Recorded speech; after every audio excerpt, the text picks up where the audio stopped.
When you have two of the largest fan bases in HBCU football, when you have two historical programs that's going to come together and play one another once again in HBCU football, when you have two programs that don't have no problem with talking cash trash all weekend long and all week long leading up to the game, you know what you're about to get. You're about to get two teams that's going to get out here on this field, and they're going to leave it all out there in between them lines. Whoever walks off as the winner, hey, guess what? They're going to have bragging rights for the next 365 days or however long it is until they play each other again. And let me tell you, this game is not for the faint of heart, especially those that's going to be in the stands. You're going to hear them chants going on. I'm telling you right now, mamas, y'all better go ahead and cover them babies' ears because them chants going to be ratchet. They're going to be off the chain. But you know what? It's all in the fun of the game, and you got to love it. I will say this. This is going to be a hard-fought victory for whichever team that get this win in this game. It's going to be a hard-fought victory between these two teams. Y'all already know. Boombox Classic does not let down in no way, shape, or fashion. And it's going to be a barn burner this time because you know what? You got folks, you got Southern University looking to get their lick back. Oh, they're looking to get their lick back because they ain't like them two losses that they took from Jack State last season. No, they didn't like them at all. But guys, we're going to go ahead and get into what we can expect to see in this game right after this.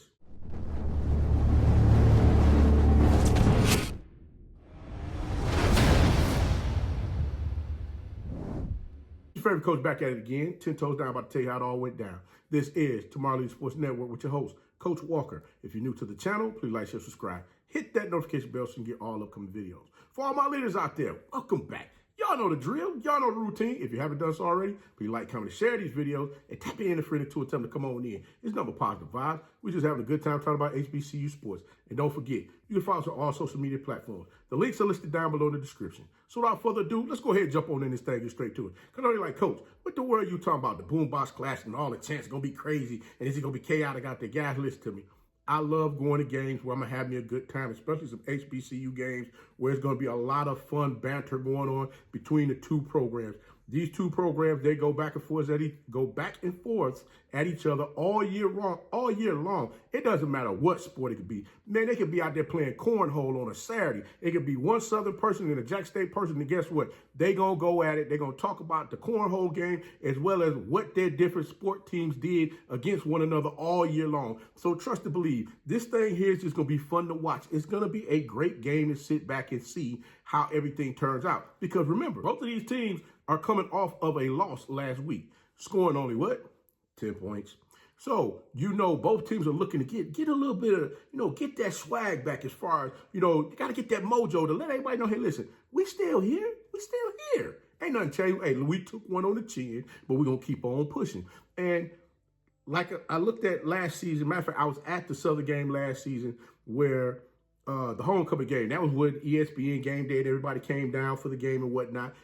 Daggone good. Hey, the atmosphere was beautiful. I had a great time. I enjoyed watching both of the teams come out there on the field, get themselves, prepared for the game or whatever have you. And, of course, was hoping to get the game in before the storms came through, had a little break and play, in which, Jack State still ended up winning that game 35-0. I believe Coach Dooley was not trying to go ahead and just say, okay, y'all got the win, whatever have you. But it finally came down to, they said, hey, we're not going to be able to finish this game. I think there's a little bit of time left in the fourth quarter.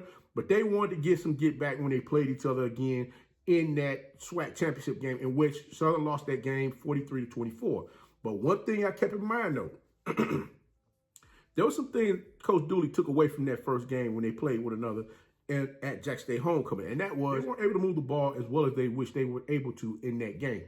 But looking at the changes that they made during the SWAC championship game, in which Coach Dooley said, you know what? I'm going to go ahead and make me a quarterback change. Putting Glendon McDaniel in the game because, remember, they were down 26-0 in the first quarter. After they made that change, they started moving that ball down the field, started putting points up on the board, in which a lot of folks kept asking, like, hey, Coach, why did you make that change early on to try to keep things a little closer than what they were? Keep things a little closer in this game to where possibly Southern could have struck back and may have gotten away with the victory. Now, I know there's going to be a lot of Jack State fans watching this. Coach, you done lost your mother. I ain't cussing, but you know what I'm talking about. I done lost my mind saying that they could have possibly came back and made a run for the border and got some more points to get that W. Hey, look, guys, I'm just stating, just putting it out there, okay? Because some folks that get mad say, hey, man, you lean on this side, but you don't come back to this side. I'm trying to, you feel me? But let's get back to it. But what I'm trying to get y'all to understand is, looking at what Glendon McDaniel was able to do in that game, in which the young man rushed for, I think, like 130 yards, and he rushed for 128, 130 yards, if I'm not mistaken. Had 2 touchdowns rushing. He had one touchdown pass, and I think he might have had 1 or 2 interceptions in that game. But I say all of that to say, looking at how that young man was able to run the ball as effectively as he was able to in that game against the Jackson State defense, leads me to believe that this game is definitely going to be ran in the trenches. And yes, there's some new faces that's going to be out there on the field for both Jackson State as well as Southern University. Daniel is not going to be there playing quarterback this year. It's going to be Mr. Harold Blood. It's going to be the starting quarterback for Southern University. Now, looking at what took place last week in the Alabama State game, Mr. Harold Blood is definitely going to be coached up and probably going to have Coach Dooley and the coaching staff on him a lot this week, letting them know, hey, listen, why are you throwing that pass instead of pulling that ball down and taking off and go? Which leads me to believe that we could very well see some of them plays out that playbook that Coach Dooley ran last season against Jackson State in the SWAC championship game, in which McDaniel was able to get out there and do his thing as far as running that ball against that Jackson State Tigers defense. This is just coach talking. This is my thought process because, you got to think about it from this standpoint. A lot of times coaches tend to think that, hey, look, even though they got a new coach, head coach T.C. Taylor was there last season, is he really going to go back and look at some of the tendencies as far as what Southern was able to do against the defense, even though that defense is pretty much a different defense this time around than it was before? You absolutely, head coach T.C. Taylor, go take a look at that and make sure he has those athletes prepared just in case they see anything out of the ordinary that may happen that, they saw last year when McDaniel was able to take off and run that ball against Jackson State in that SWAC championship game. But keep in mind this.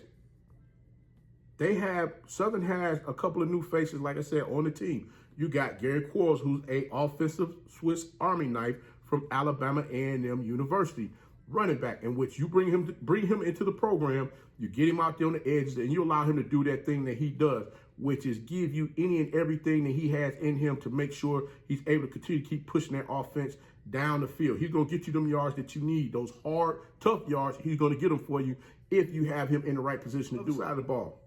You got Jackson State, new quarterback, Jason Brown, in which he had a rough week last week. He came out last week against the Family Rattlers in the Orange Blossom Classic. I think they were saying something was going on with his hand. Not for certain if he's going to play this week. I have not heard that he's not. I have not heard that he has. But on the side of precaution, I'm going to say, in case Zion McDaniel comes out there and play, guess what? You got to do a threat quarterback that's going to be out there on the field. That's going to make Southern University have to play everybody out there on the field. He's going to have to be accounted for. So that means that linebacker core for Southern University is definitely going to need to make sure that they're able to slow this young man down if by chance he decides to pull that ball down and run. Everybody's going to have to make sure that they're on point on both sides of the ball. Again, the game is going to be won in the trenches because without that trench play, without that physicality out there on the field, there's no way in the world the ball is going to move. Because defenses for both of these teams, they're going to dial it up and send their athletes after each other, after the opposing team's quarterback, making sure that they're able to slow them down. Now, Coach Dooley, I kind of believe they're going to find a way to get Gary Quarles going often and early in this game, especially trying to find some ways, like I stated previously, get him on the edge and allow him to do the things that he loves to do, which is just wreak havoc against defensive players out there on the field. Running back for Jackson State, Irv Mulligan. I can see this young man definitely looking to set a tone this week, running that ball. Especially last week with all of the chaos going on in the fake fumble that, they gave away. Yeah, I'm going to call it what it is because I still ain't seen no fumble. I'm looking for it. But listen, I'm like everybody else. I'm watching the game. Fam, you won the game. Congratulations. I don't want to hear nobody say, oh, coach, there you go again. No, look. Again, some of these calls that was out there on the field last week was a little bogus in a lot of these games. And trust me, I'm start calling them out from here on in because we got to keep the game clean. That's basically all I'm trying to say. We got to do better with keeping this game clean. The game itself is going to be won in the trenches. If Jackson State allows Southern University ball players, Jalen Campbell, Caleb Givens, David Cotton, and Taj Brown to get off in this game and impose their will on that offensive front, it's gonna be doomsday. Because they're gonna come up there, they're gonna be looking to eat. They're gonna be looking to eat all daggone day long. And the same thing goes for Southern University. If they allow Jackson State defensive players Peppers, Arrington, and Williams and Thompson just to get physical with them and move them around on that offensive line and get back there and, disrupt Blood, whatever it is he's trying to do back there in that backfield with that ball, and keep Gary Quarles from getting loose, by staying in them lanes, being disciplined, playing gap contained football. It's gonna be a long day. So that's why I said this game can go either way between either teams. Because think about it, while Southern University has Gary Quarles over there running the ball, they got their receivers as well. Jackson State receivers, Rico Powers, as well as DJ Stevens and Jency. And Jency, Duke, and I'm forgetting a couple of other athletes as well that's going to be looking to come out there and impose their will on this game, because they know it within themselves that the game, they should have played a lot better last week, in both of these games, in both of the games that we saw, that both of these teams played. They should have played a heck of a lot better than what they did. But it didn't happen that way. Things go different sometimes, and you know what? You got to figure it out and move to the beat, move on to that next week to go ahead and make up for what you didn't do. Leave it all out there on the field. And I'm sure both coaches are going to have these athletes ready to get out there and do exactly that.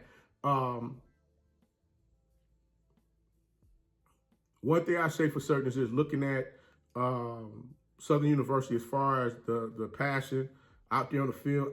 I don't believe that Coach Dooley is going to allow Blood to throw that ball as often as he did last week against Alabama State. I think more so they're going to stick to the running game. I think they're going to get a little more creative this week as far as I stated previously, they're going to have Blood run the ball, as well as they might add a couple of more running backs out there other than Quarles, and I forget the other young man's name, that's going to be toting that ball for the Southern Jaguars in this game.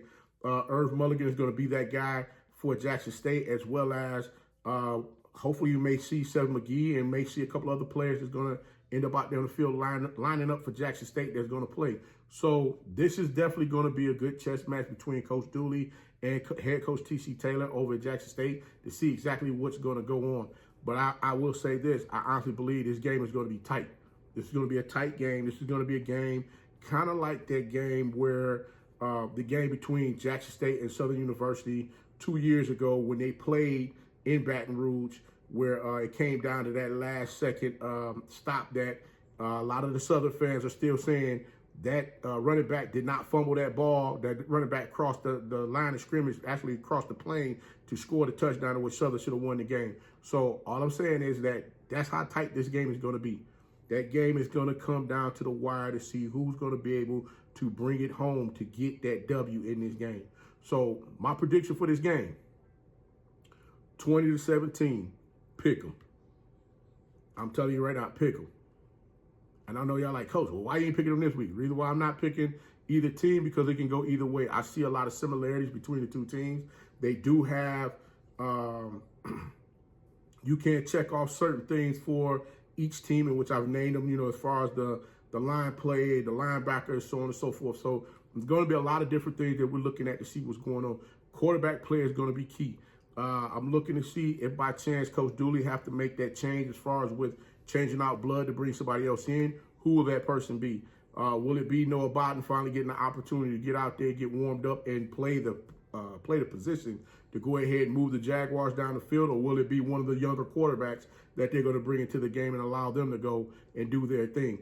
So we're going to wait and see how that goes. Down to the quarterback play and running the ball, I can kind of see Coach Dooley trying to get Howard and Washington, the receivers, into the game as far as that running game, end of rounds, jet sweeps, things of that nature, to try to see exactly if they can get around those corners on Jackson State in this game. That's going to be another key ingredient on both sides as well. Which team is going to be able to protect the edges to keep the other team from being able to rush the ball outside and just keep pushing everything back inside to the middle of the field where you got where you got all your athletes there that can help you make plays. So there's a lot to really unpack with this just from watching these two games between the games. When I say the two games, I mean the games that happened last week with FAMU versus Jackson State and Alabama State and Southern University. There's a lot of different things that I saw that, kind of left me wondering, like, man, what's going on between the two teams? And I think this week they will be those issues will be fixed. They definitely have resolutions to them when they get out there on the field. We shouldn't see a lot of the things that we saw. But again, like I stated before, this is going to be a pick'em game, 20-17. Whichever team you're going to roll with, that's going to get the 21st is going to win. Like I said, both teams scored 10. I know Jack State scored 37 in the first game. And Southern University played their first game last week. So we're going to see how this is going to go. But guys, Coach going to go ahead and get up on out this thing. I hope everybody have a safe trip down to the boot and enjoy the game. Because trust me, I'll be sitting back watching that thing myself, trying to see what the heck's going on. Because I want to see some good football out there. I'm hating I'm not going to be there, but it's all good. But hey, leave your predictions down below. Let me know who you got winning this game. And again, whoever guesses the correct score first, Coach will buy you lunch next week. But guys, Coach going to go ahead and get up on out this thing. But until next time, be the one and lead.